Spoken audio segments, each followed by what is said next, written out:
Recording in progress. Bom dia, Boker Tov. Vamos começar hoje o estudo comunitário feito pelos congregantes, para os congregantes, com os congregantes. Esse estudo vamos fazer em homenagem à minha tia, Morim Goldstein da Silva, e também da amiga Jordana Sachs, que partiu essa semana. Para fazer esse estudo, nós temos a alegria de contar com o nosso amigo Hélio Koifman, que sempre faz belíssimos estudos, presencialmente. A variável que muda hoje é que ele está remoto. Mas eu acho que não vai... A tecnologia vai nos colocar ele 100% aqui. E ele vai falar sobre o Matot Masei. E, na sequência, vamos abrir para, enfim, o debate habitual que a gente cria aqui. Hélio, por favor. O Hélio, para quem conhece, para quem não conhece, foi um grande ativista comunitário. Eu costumo dizer que se tem um evento que o Hélio não está, o evento não aconteceu. E também ele trabalhou aqui na ARE, foi vice-presidente da ARE, enfim, olha, o currículo dele dá umas 10 páginas. E também ele é um assessor de investimentos muito bom, fazendo a propaganda, tá, Hélio? Então, por favor, está contigo. Bem, bom dia a todos. Bom dia. Eu gostaria de dar presente a vocês. Nós não estamos possível, inclusive fora do Rio, estou em São Paulo. Agradeço ao Vitor o convite, aos elogios. Espero poder corresponder minimamente ao que disse dos ótimos estudos, manter um padrão aí, pelo menos, que eu gostaria de qualidade. Queria começar dizendo, primeiro, me solidarizar com as famílias Goldstein e Sachs pelas perdas que tiveram essa semana. Eu estou num período também de luto, nos 30 dias de Shloshim, da minha mãe, Georgina Koifman, Raya Bat Moshe, período que se encerra na segunda-feira, agora dia 28.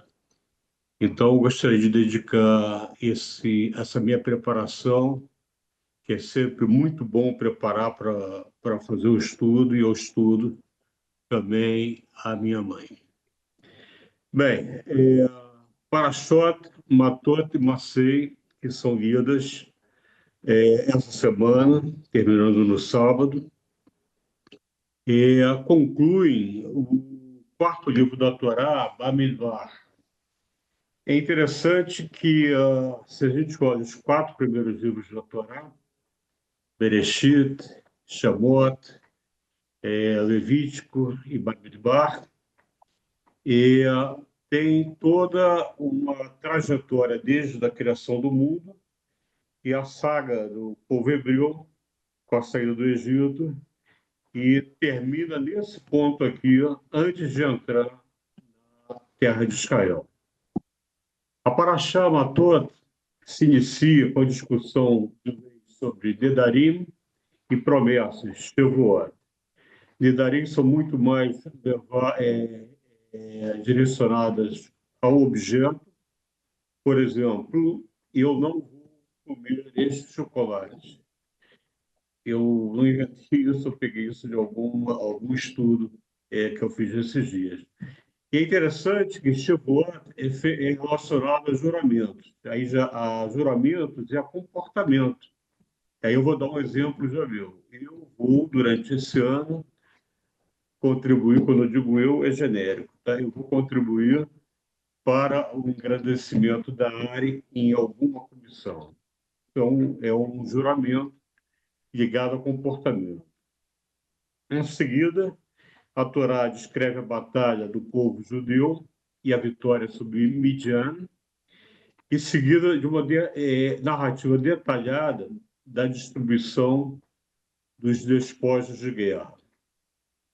Antecipando a conquista da terra de Canaã, ainda na Parashá Matot, as tribos de Reuven e Gad, e posteriormente metade da tribo de Manassé, adiantam-se para requerer a Moshe, ficarem do lado de cá do Jordão e não atravessarem o Jordão na conquista de Israel. Depois de negociações, o Moisés concorda com a prerrogativa de que eles poderiam ficar do lado do Jordão, as tribos, mas teriam que participar da guerra para conquistar a Terra Prometida e depois poderiam voltar e se assentar do lado de cá do Jordão. Sobre isso, Rashi, que é o maior dos comentaristas da Torá, diz que eles tinham mais amor ao bolso do que à própria alma. Isso nós sabemos que continua ao longo da história, né? Mas interessante esse comentário de Rashi. E depois, Bem, então esses são os principais pontos da Parashá Matot. Em seguida vem a Parashá Masei, que é a última Parashá, como comentei, do livro de Bamidbar, e narra detalhadamente todas as paradas narrativas de 40 anos de travessia pelo deserto, chegando às margens do Rio Jordão. É dedicado aos levitas algumas cidades satélites, porque os levitas não poderiam, pela Torá, ter terras, então eles teriam algumas cidades para viver, e essas cidades eram também cidades de refúgio, quando alguém, por algum motivo, precisasse refugiar lá e poderia ficar lá até a morte do Cohen Hagadol, o grande sacerdote, em exercício. Acontece nessa paraxá também algo interessante, que as filhas de Shloshad requerem serem também a terem direito sobre a herança do pai. As mulheres não tinham direito à herança dos pais, que eram só para os homens. E aí, nessa questão, Moisés também negocia e garante a elas o direito de herança, desde que elas se casassem com membros da própria tribo. Sobre a Paraxá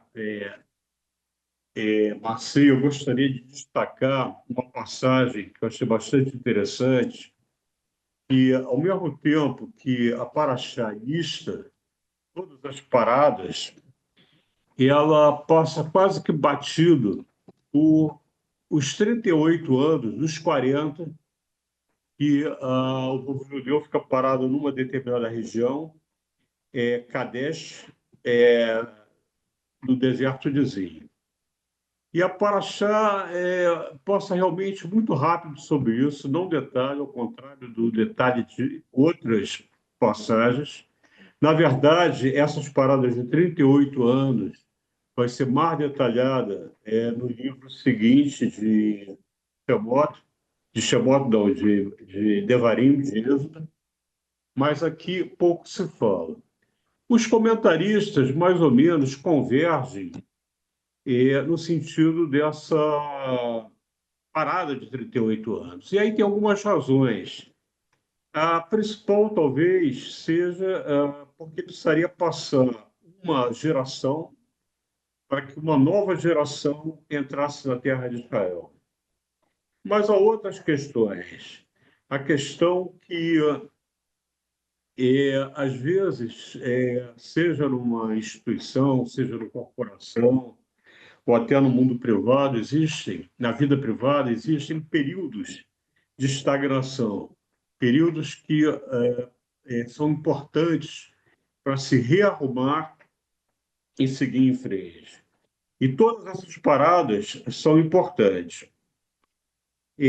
No caso aqui, também tem um fato relevante. Na semana passada, na de Pirras, nós lemos sobre a indicação de Josué para liderar o povo na conquista da Terra Prometida. E aí há uma passagem de uma liderança de Moisés, que é o maior dos nossos líderes, que tinha total espiritualidade, mas Josué tinha uma característica que era importante para a liderança naquele momento, era a sua capacidade militar. Ele tinha toda a questão espiritual, mas, além disso, ele tinha a capacidade militar. E, às vezes, existem momentos, como foi esse também, seja nas corporações, seja nas instituições, que são importantes para passar a liderança, principalmente lideranças que permanecem perenemente por muitos anos em função até seu cargo. E, em relação a Paraxá e a Haftará dessa semana é a Haftará de Jeremias. E isso não é casual. Eu diria que tem duas razões que eu gostaria de relacionar. A primeira é que Jeremias era um dos grandes profetas e ele era muito crítico, né? E ele faz um certo contraponto a Paraxá. Paraxá fala de votos, de promessas, e, na realidade, ao longo do tempo, o povo se corrompeu. E Jeremias questionava isso. Vocês abandonaram a fé de vocês. Então, essa é uma razão. A outra razão é que nós estamos na primeira semana das 3 semanas de calamidade do povo judeu, chamada de Ben Hametzarim, que são as semanas que antecedem a destruição do primeiro e segundo templo, na mesma data de 9 de Ar, que é o ponto ápice do luto, né, dessas 3 semanas. As 3 semanas começam em 17 de Tammuz, que foi a data em que as muralhas do templo começaram a se romper, e também o Talmud lista algumas outras eventos tristes que aconteceram ao longo da história nessa mesma data. 17 de Tammuz, e eu citaria o principal que me chama a atenção, que seria a quebra das tábuas da lei. 9 de Av é o ápice dessa data, né, desse período, para a destruição dos 2 templos, e coincide com outras calamidades ao longo da história, com proximidade da data da expulsão dos judeus da Espanha, no início da Inquisição, entre outros. O povo judeu sofreu muitas perdas, sofrimentos ao longo da história. Aqui a gente fala dessas 3 semanas do luto coletivo, mas houveram outras. Eu queria citar um texto aqui, ó, de um rabino famoso no século XVIII, Rabino Levi Yitzhak de Berdichev, que era um rabino que ele fazia apologia ao povo, né, e conversava com Deus. Ele viveu no século XVIII, nasceu em 1840, 1740, morreu em 1809, e ele escreveu algo que eu vou ler aqui para vocês, muito antes que acontecesse, que é o Holocausto, e mais recentemente, 7 de outubro. E os rabinos racídicos eram muito voltados para a espiritualidade. E ele é um rebbe racídico, né? E eu acho que vale também no sentido não só coletivo, mas pessoal também. E ele tinha uma postura que chamava Hutzpah Rapei Malá, coragem diante de Deus. Ele desafiou Deus de uma forma que outros não fizeram. Neste caso, em torno da questão do sofrimento humano incompreensível. E, ao fazê-lo, somos capazes de fazer as mesmas perguntas e encontrar conforto.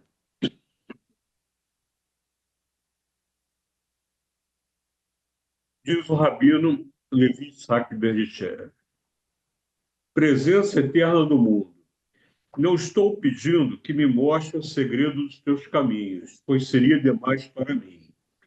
Mas estou pedindo que me mostre uma coisa: qual é o significado do sofrimento que estou suportando atualmente? O que esse sofrimento exige de mim e o que tu estás me comunicando por meio dele? Presença eterna do mundo. Quero saber não tanto porque estou sofrendo, mas se estou fazendo isso por ti. Eu achei muito interessante esse comentário. Bem, voltando aqui a Paraxá e Haftará, por que lemos também Jeremias nessa Haftará? Porque estamos nessas 3 semanas, como mencionei, e os 3 Shabatot que precedem são chamados Shabbatot da calamidade, que são 3 Haftarot específicas. Essa Haftará de Jeremias vai ser a segunda. Depois de Tisha B'Av, nós temos 7 semanas até Rosh Hashanah, que são chamadas semanas de consolo, que também tem Haftarot específicas. Em Tisha B'Av, vemos um dos principais textos de Jeremias, que é Eirá, que o texto que lemos, inclusive na área, vamos ler essa parte como tradição, dia 2 de agosto, já está anunciado isso. Então, Jeremias, que viveu no século entre os anos 650 e 570 da Era Comum, antes da Era Comum, viveu as 2 distribuições do tempo. Em tese, em resumo, Jeremias viveu e anunciou o colapso de uma sociedade religiosa que havia se tornado cega, rígida e desconectada de sua existência ética e espiritual. Ele chorou pela destruição do templo, mas jamais deixou de proclamar que, mesmo em ruínas, o coração pode ser reconstruído. Jeremias foi fundamental nesse sentido. Bem, essas 3 semanas são marcadas por um luto que é para todo o povo judeu, embora possa haver algumas diferenciações entre os judeus mais progressistas, judeus reformistas e a ortodoxia. Nós talvez sejamos, como judeus reformistas, menos conectados com as questões rituais do luto, como o jejum, por exemplo. Também temos uma visão mais, não da reconstrução do terceiro templo, obrigatoriamente, mas na vinda de uma era messiânica, e muito focados na construção da reconstrução espiritual, justiça e paz. Mas, amplamente, o sentido das 3 semanas permanece para todos os judeus.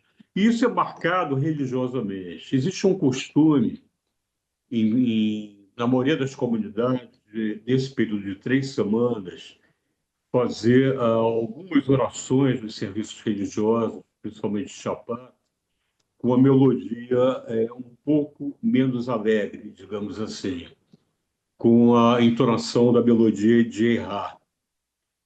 Isso vale para todas as congregações. Na área, durante muitos anos, quer dizer, eu diria durante muitas décadas, a gente manteve essa tradição belíssima, com as composições dos grandes mestres da Hazanut, que nos antecederam, principalmente na Alemanha, Dorf, Sousa, Kirchner, entre outros, e são melodias muito bonitas, e eu acho uma pena que a área tenha tirado essa tradição, porque, na verdade, não haveria razão para isso, é até meio contraditório, porque nesse período nós não fazemos festas, não fazemos casamentos, então eu não vejo sentido algum em ter tirado isso. E não é só pela questão de compositores antigos, são belíssimos. Até os modernos, como a Debbie Friedman, que foi uma referência do século passado, início desse século, morreu em 2011, é o Michebeira que a gente faz pela saúde, pela força espiritual da saúde, aqui na área do Hélio Freire. Então, eu acho que isso é um ponto a ser pensado, e eu queria terminar as minhas palavras dizendo que um texto que eu li, que é o seguinte, e isso está muito relacionado com a questão da esperança, da reconstrução, que inclusive está no tema do evento do dia 2.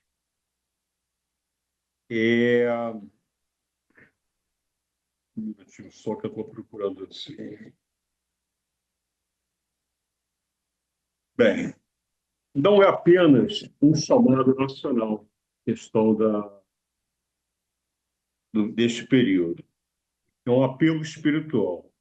Para congregações, hoje, é como se Jeremias perguntasse: para onde está indo a tua Querrilã? Ela ainda pulsa? Ela ainda ouve a dor das pessoas? Ou se contenta com estruturas vazias? Muito obrigado. Eu queria só dizer a vocês que, nesse próximo Shabbat, iniciamos o mês de Av, Rosh Chodesh Av. Em Rosh Chodesh, normalmente, nós lemos uma Haftarah específica de Rosh Chodesh, mas quando coincide com essa data, o costume é ler a Haftarah de Jeremias. Muito obrigado. Vamos seguir no estudo. Hélio, parabéns, tá? Estão aqui agradecendo, tá? É um belíssimo estudo em memória da dona Georgina Koifman, perdão que eu não mencionei antes. Hélio, antes de passar aqui, eu sempre passei a acreditar aqui, que quando acontece uma coisa muito ruim e uma pessoa, um povo sofre, né, Deus não necessariamente está ali naquela ação, criando aquele sofrimento, ou criando aquela situação. Na verdade, Deus pode estar chorando ao nosso lado. Mas você colocou aqui que na visão desse rabino, do século 17, 18, Deus fala através do sofrimento. Eu vou ficar pensando sobre isso. Eu vou passar aqui para quem quiser falar. É bom falar logo, porque eu, na verdade, primeiro, Hélio, obrigado. Eu tenho algumas discordâncias musicais com relação ao teu comentário, mas a gente não precisa nem estender isso, porque é apenas uma discordância. E a vida segue, mantendo as antigas, trazendo as novas, misturando o antigo com o novo. Acho que a gente segue lindamente aqui. Eu, na verdade, também não vou acrescentar aqui grandes reflexões, porque eu vim trazer alguns assombros aqui, passando pelos textos de Matot e Massé, me incomodaram bastante. A primeira é que a gente vem da história de Pinhas, que, né, matou o judeu que estava lá transando com a midianita, porque para acessar a praga lá, que Deus estava matando todo mundo. E aí o Eterno falou a Moisés: vingue-se do povo, vingue-se o povo israelita dos midianitas.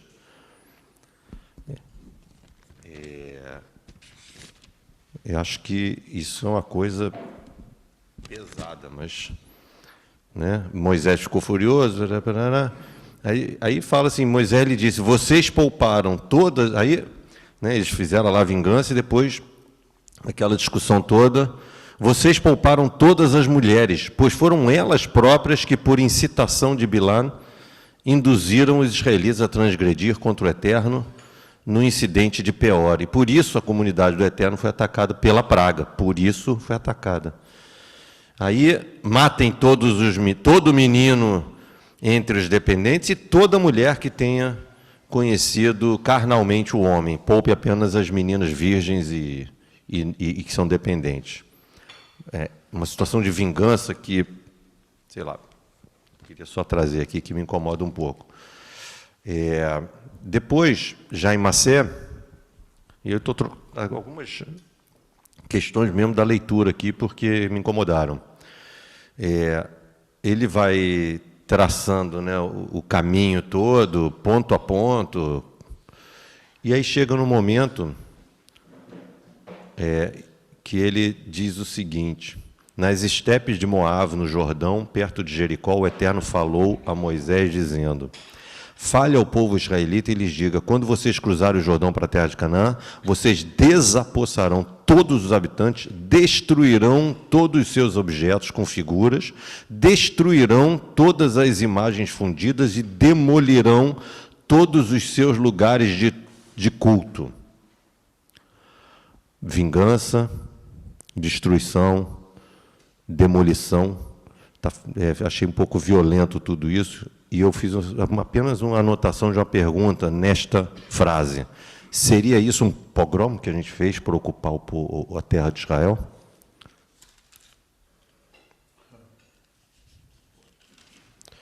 Depois eu achei, também só para destacar, quem depois quiser parar para ler, me lembrou meu combinado com a...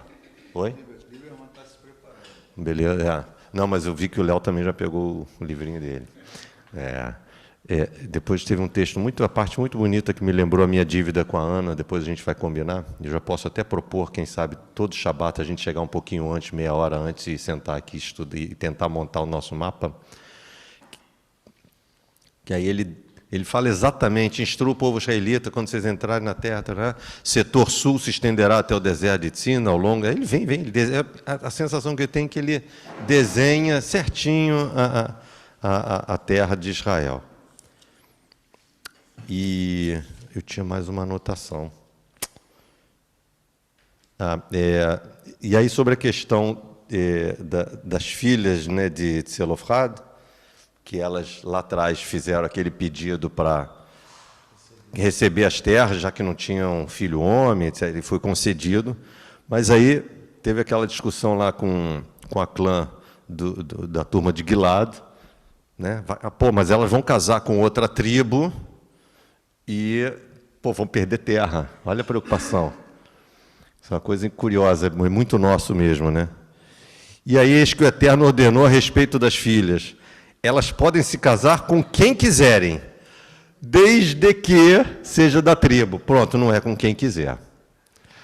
Né? Da mesma forma que os levitas, não podiam ter terra, mas tinham, como o Hélio falou, tinham cidades. Eu não sei qual é a diferença entre ter terra e ter cidades. Então, essa confusão... eu não sei. Mas, então, eu estou trazendo aqui um monte de confusões que eu fui lendo aqui, além de assim, alguma percepção violenta nesse momento aqui, ok? Então, simples. E, mais uma vez, obrigado, Hélio. Se quiser depois comentar também alguma coisa, por favor. Com certeza ouviu. Então, vamos passar para o Léo, né? É o Léo? É o Léo. Tem um microfone aqui. Depois vamos passar para o André Lieberman. Olha, a diferença entre conquistar terra e conquistar cidades, eu cheguei na conclusão, é o seguinte: você vê que nesses descobrimentos, nessas guerras que aconteciam, sei lá, aqui na América do Sul, né? Os caras podiam conquistar terras e mais terras e mais terras, mas eles queriam conquistar o que já estava construído, porque o que estava construído valia muito, entendeu? Uma cidade, uma estrada, uma infraestrutura naquela época, hoje já vale, mas naquela época valia muitíssimo. Então, realmente, o valor da infraestrutura era absurdo. Quanto mais no passado, mais você ter construído alguma coisa valia muito, porque era um esforço absoluto, né? Hoje tem máquinas, etc. E antes, você conquistar uma cidade que tem uma estrada, que dá uma passagem para não sei aonde, isso valeria, sei lá, 100 anos de trabalho. É mais ou menos por aí. Só para dizer que... Então, para os levitas, não vai ter terra, mas vai ter cidade. Então, eles já foram no upgrade. Já foi no upgrade para eles, né? Com certeza. Tinha coisas não equilibradas. Léo. Tem que ligar o teu microfone, acho que não está ligado, tá? Tá. Richard, dá a câmera para ele.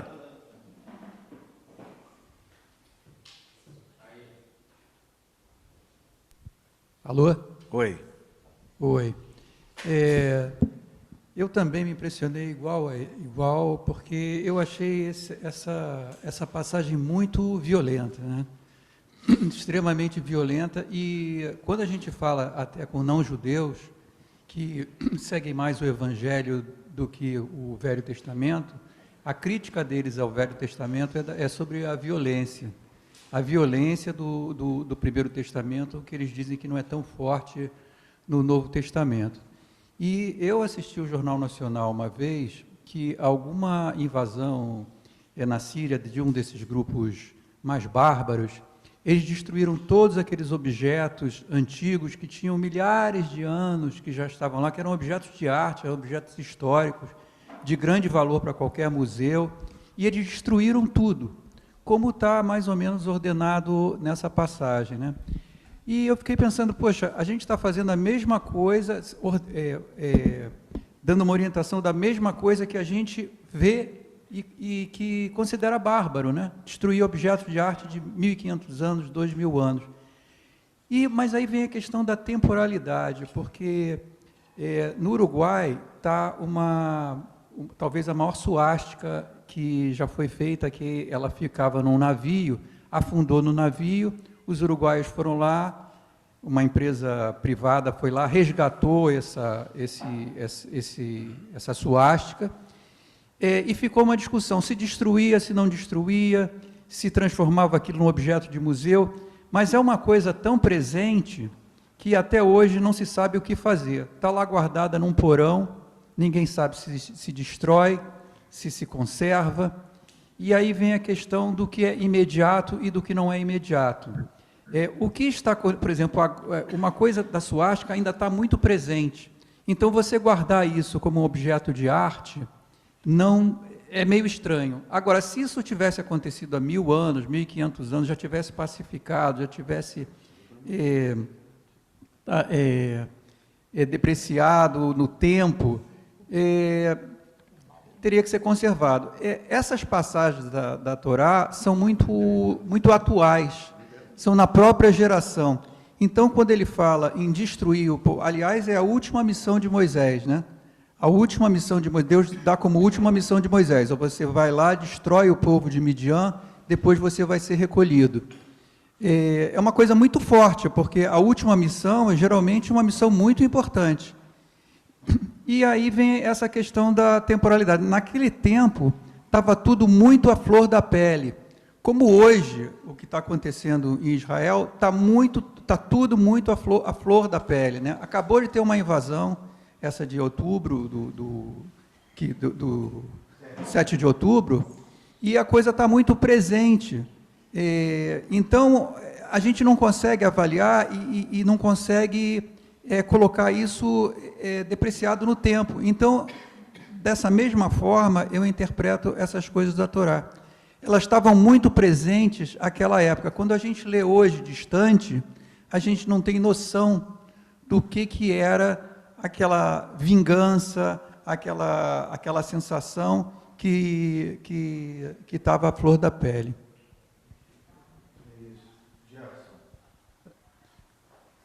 Usando o português e um pouquinho do meu coração,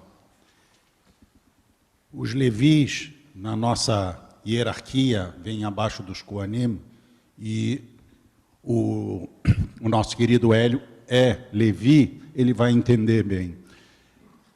Quando se conquista a terra, se conquista um bem material. Mas, quando se fala em cidade, eu vejo e sinto que o mais importante é a veracidade. Nós precisamos ter a lei, as coisas reais, a justiça. E por isso os levis têm essa obrigação, têm que estar atentos a isso, assim como todos nós.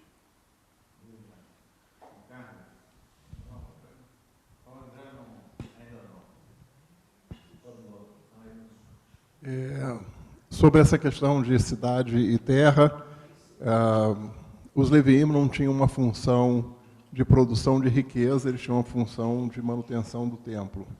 E, consequentemente, se a eles fosse atribuído um pedaço de terra, que era de onde se extraía toda a riqueza daquele período, aquela terra seria desperdiçada. Então, não fazia sentido atribuir aos Levíim uma parte de terra. Eles tinham que morar em algum lugar, e havia cidades, então, onde eles moravam.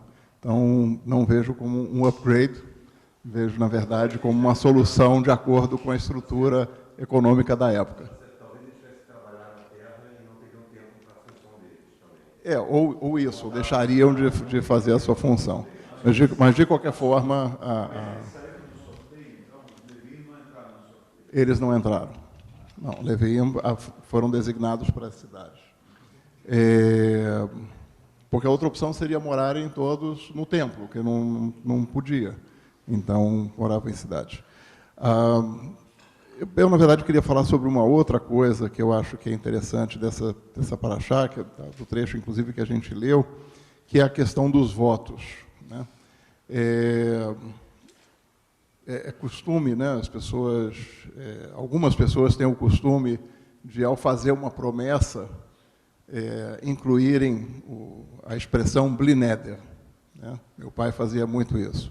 Então, bli neder significa sem o compromisso, sem a certeza, sem o voto, né? O voto frente à comunidade, frente a Deus, de que, de fato, eu vou cumprir aquilo que eu estou dizendo. E a gente tem a tradição de ter anualmente, né, um dia talvez mais sagrado do ano, em que a gente começa esse dia com a noite de Kol Nidre, né, onde a gente expressa a nulidade dos votos, tanto aqueles que foram feitos como aqueles que são não feitos, né, frente a situações de coação ou de força. Os votos não são uma coisa muito judaica, né? No sentido de que o voto é feito ou para se obter algo, ou para se agradecer algo que foi obtido, né?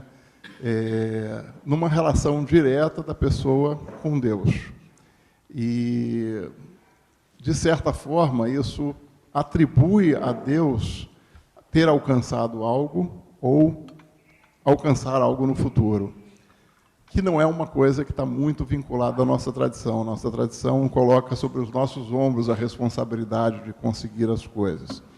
Então, já falei sobre isso em outras oportunidades, né? Os votos são uma concessão que o judaísmo faz às nossas angústias e fragilidades humanas.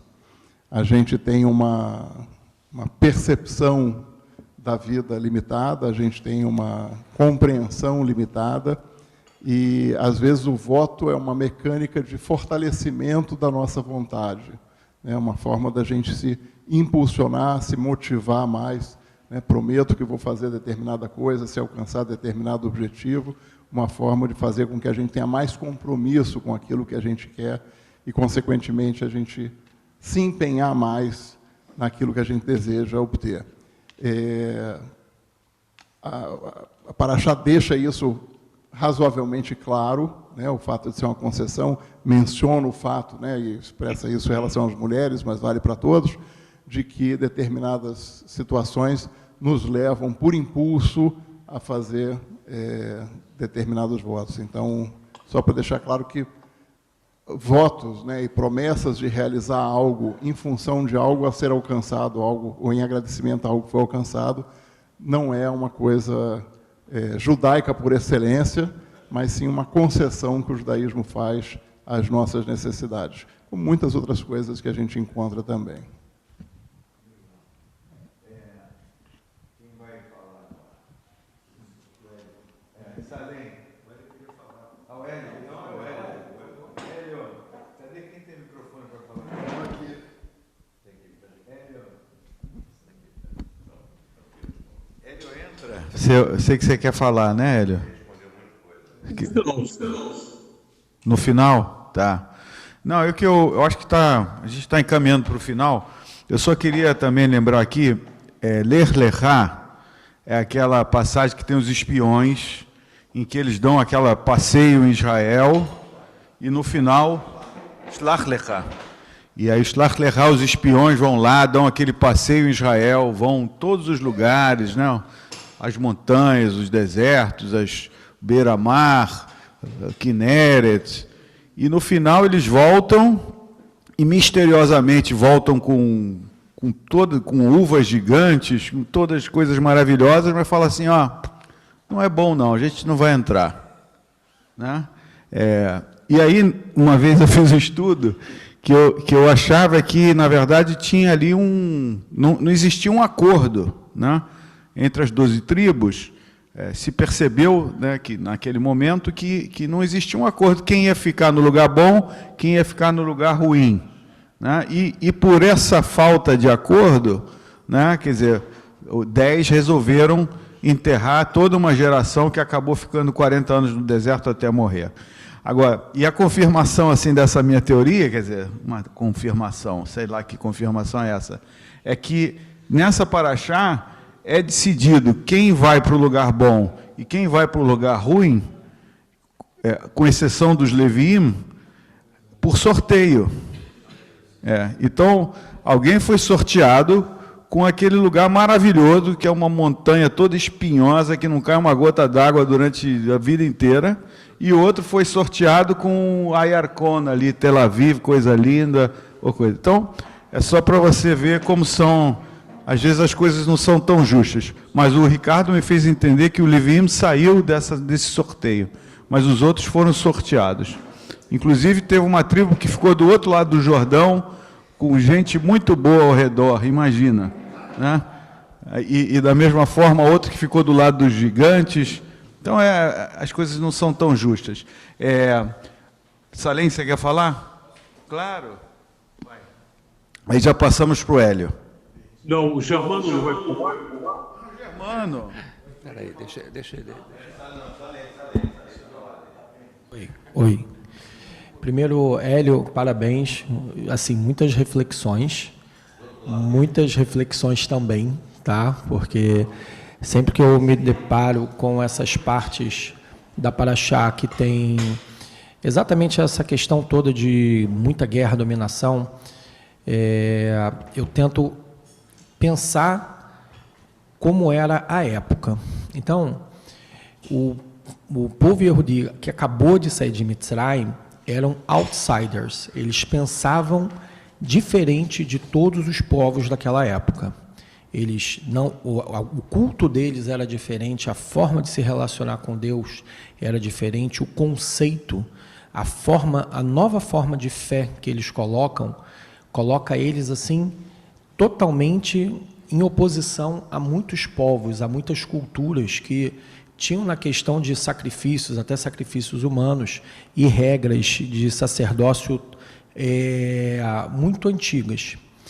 Então, quando eu vejo essa questão com relação às mulheres, eu fico pensando assim, gente, não faz sentido, por quê? Né? Mas, por um lado, eu fico pensando, e se ele falasse assim, vocês passaram 40 anos para mudar a forma de vocês pensarem, e agora vocês querem voltar a se relacionar com pessoas que pensavam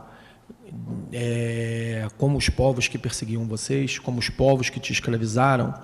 Então, isso é muito uma questão sobre a forma de pensar que estava se construindo para entrar dentro de Israel. Não sei se está bem claro. Então, é um rompimento também com estruturas de pensamento. Dentro da tradição judaica, a mulher ela é extremamente importante, ela é o centro, ela é o coração, ela é toda a força da casa. Todo o ensinamento não verbal é passado pela esposa na forma do amor, na forma da fé. Tá? Outro dia minha esposa estava conversando com as crianças exatamente sobre essa questão de por que determinadas coisas acontecem e falando de Deus. Isso era uma coisa muito bonita, porque eu fiquei quieto, eu estou só ouvindo, porque esse tipo de amor é um amor que vai muito profundo dentro da alma das pessoas, dentro da criação de uma criança. Então, se eu quero criar um povo unido, eu tenho que ter esse sentimento, tem que ser coeso, ele vai ter suas discussões, óbvio, mas ele tem um ponto âncora de referência.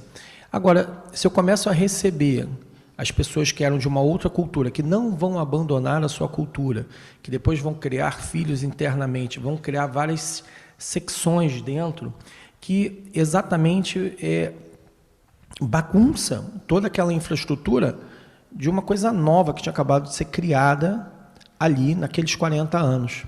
E com relação às cidades, todo o polo de desenvolvimento tecnológico sempre teve nas tradições familiares que são passadas de geração em geração. Toda cidade é um reflexo desse padrão de evolução. Então, quando uma operação militar e essa entrada do povo dentro de Canaã, ela é uma operação militar, ela vai ter o quê? Ela vai tentar preservar essas cidades e tentar preservar toda a tecnologia que eles, porventura, tenham desenvolvido. Uma forma de cortar pedra, uma forma de você assentar um tijolo, de organizar um urbanismo, tudo tenta ser protegido, até porque nas normas da guerra, e elas basicamente ainda se mantêm, os exércitos se enfrentam em áreas de campo. Eles não se enfrentam dentro das cidades exatamente para preservar as cidades. E os Leviim, eles têm uma questão muito importante, porque eles fazem essa parte de estudo. E para isso eles precisam de infraestrutura, para estudar, para aprender, para absorver o que essas culturas podem trazer e ser esse filtro também para trazer para esse novo povo que está entrando agora, e a gente está falando daqui a pouco da terra de Israel. Então, é um exercício muito difícil, algumas para-choques por conta disso. A gente se choca, mas a gente tem que, às vezes, dar um zoom para tentar entender esse contexto maior. Então, eu agradeço, obrigado, Hélio, obrigado pela... Foi assim, é uma reflexão. Vamos lá, Germano. Bom, primeiro, agradecer o estudo, Hélio. Segundo, gostaria de lembrar a presença de Jordana aqui conosco, que sempre cria um certo vazio, mas eu entendo que a vida prossegue, e vamos nós. E Moisés falou às cabeças das tribos dos filhos de Israel, dizendo: é isto que o Eterno ordenou. Se for homem, ele deve cumprir tudo o que passou por seus lábios. Agora, se for mulher, se ser pai, escutar seu voto, ou na casa de seu marido, os homens poderão impedir as suas promessas. Eu vou chamar a atenção que nós estamos discutindo aqui a beleza dos textos, mas o cuidado que nós temos que ter, nos colocando hoje dentro de um sentido crítico. O homem é o tutor da decisão feminina? Necessidade de denegrir, rebaixar, eliminar o outro para poder florescer? É essa a intenção? Eu entendo que cabe a nós hoje, dentro do judaísmo da reforma, negar isso que eu estou lendo, entender que era um momento, cabe uma reflexão sobre isso. Na Haftará de Massei, temos a interpretação: quem é o culpado pelo nosso sofrimento? As causas das perseguições do exílio e até mesmo do massacre foram atribuídas principalmente a nós mesmos, pois se tivéssemos agido de forma diferente, nada disso nos teria acontecido. Por causa dos nossos pecados, fomos exilados, diz a oração tradicional. Nessa visão, Deus nos enviou essas terríveis aflições para nos trazer de volta ao caminho que deveríamos trilhar, e os nossos perseguidores foram mensageiros divinos para nos ensinar a lição básica. A crueldade dos nossos opressores fazia parte do plano divino? Todos os males que se abateram sobre nosso povo podem ser atribuídos à vontade do Eterno? Aqueles que, mesmo após o holocausto, responderiam sim. O resultado foi terrível para nós, e não Deus somos culpados dessas consequências. Finalmente, eu gostaria de colocar a palavra do profeta Jeremias, naquele tempo, no século VII, antes da Era Comum, constata a ausência do direito e da verdade entre as pessoas comuns, constata mais ainda a maior corrupção existente dos grandes e poderosos, que não agem mal por ignorância, senão por determinação consciente e persistente. Quanto mais a crise nacional se aprofunda, mais os líderes se recusam a encontrar soluções. Só procurar satisfazer seus interesses imediatos e deixa o país afundar. Essa constatação é válida até os nossos dias? Bom, Hélio, obrigado, Germano. Agora você tem muita coisa para falar, mas vamos tentar ser breves e para a gente terminar dentro de um horário, são 9h39. Hélio, você caiu? Não, está aqui. Ah, que bom, não estava te achando. Ótimo, Hélio, está contigo aí a palavra, o final. Tá, eu vou ser breve, você apontou algumas coisas. Inicialmente, para mim, grato ouvir todos vocês com comentários. Eu diria que, antes de tudo, são comentários, são esclarecedores, interessantes, alguns pontos. O Ricardo mencionou das cidades. Eu dirigi a tréplica, vamos dizer assim, para o André. André, lá em textos polêmicos. Tomado aqui, tem que considerar a época. Que eu especificamente em relação à atribuição da herança das mulheres lá, eu não concordo muito com a tua colocação, André, de que elas eram livres, mas não eram livres. Houve um processo aí que elas não tinham direito a nada, a passar a ter direito à herança, mas tinha que ter uma condição aí de contorno que fosse razoável para todo mundo. Então, foi dito, olha, desde que vocês casem, são livres para casar dentro da tribo. Então, esse era o primeiro ponto que eu queria falar. O segundo, que eu acho que é mais relevante para o contexto atual, é quando você diz, André, que não faz diferença da música para lá, para cá, antiga, nova. Eu acho que aqui tem duas questões. A primeira é a gente não ter um pensamento do que eu acho, ou que eu acho, ou que eu deixo de achar. Eu, por exemplo, quando preparo um estudo da Torá, eu acho que isso, na verdade, não é uma definição minha, um guideline.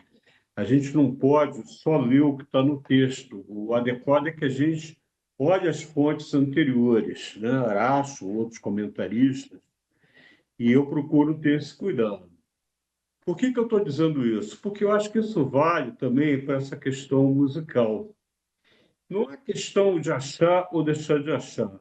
Eu insisto nesse ponto. A gente tem um período em que é um período de tristeza, embora para nós reformistas isso seja um período de mais reflexão, e que havia uma tradição musical na área, como existe ainda hoje em N outras congregações, e isso deveria ser mantido. Eu até citei, não se trata de compositores antigos somente, tem a Debbie Friedman atualmente. Mas, em cima disso, que eu acho que é uma questão que é mais relevante ainda, e que fica aqui para reflexão da nossa comunidade, viu, Vitor? É como essas decisões são tomadas. Se nós somos uma congregação progressista, reformista, a governança de decisões, mesmo no culto, podem ser top-down. Elas devem ser discutidas no âmbito congregacional de alguma comissão. E eu imagino que isso não foi em nenhum momento discutido. Então, eu coloco como contribuição a você, Vitor, que você encaminhe especificamente isso, de rever essa questão musical dentro de um NUSA congregacional. Muito obrigado. Bom dia a todos. Obrigado a você, Hélio. Já anotei aqui, vamos botar isso na pauta. Bom, então, finalizando aqui, agradecendo a participação aqui tivemos aqui 25 pessoas online, temos aqui África do Sul, temos aqui Santos, São Paulo, temos a Suíça, Belo Horizonte, Leblon, Tijuca, Marcelo Feierman está nos Estados Unidos, Manaus, enfim. A André Sena fez um lindo texto sobre a Paraxá, está no Ari News, tá? E eu queria dizer a vocês que eu vou me ausentar 15 dias, eu vou para Israel depois de 6 anos, que eu não consegui ir, mas agora vocês vão ficar com o André, semana que vem tem o Nelson Cooperman, depois tem a Lorena fazendo o estudo dia 7. De novo eu vou voltar no teu. Tem que ser bom. Mas, enfim, então, agradecer e, enfim, em nome, novamente, da minha tia Morim, que esse estudo, né, contribua sempre para a memória, para a perpetuação, né, das boas coisas e dos bons exemplos e da inspiração que ela sempre nos deu.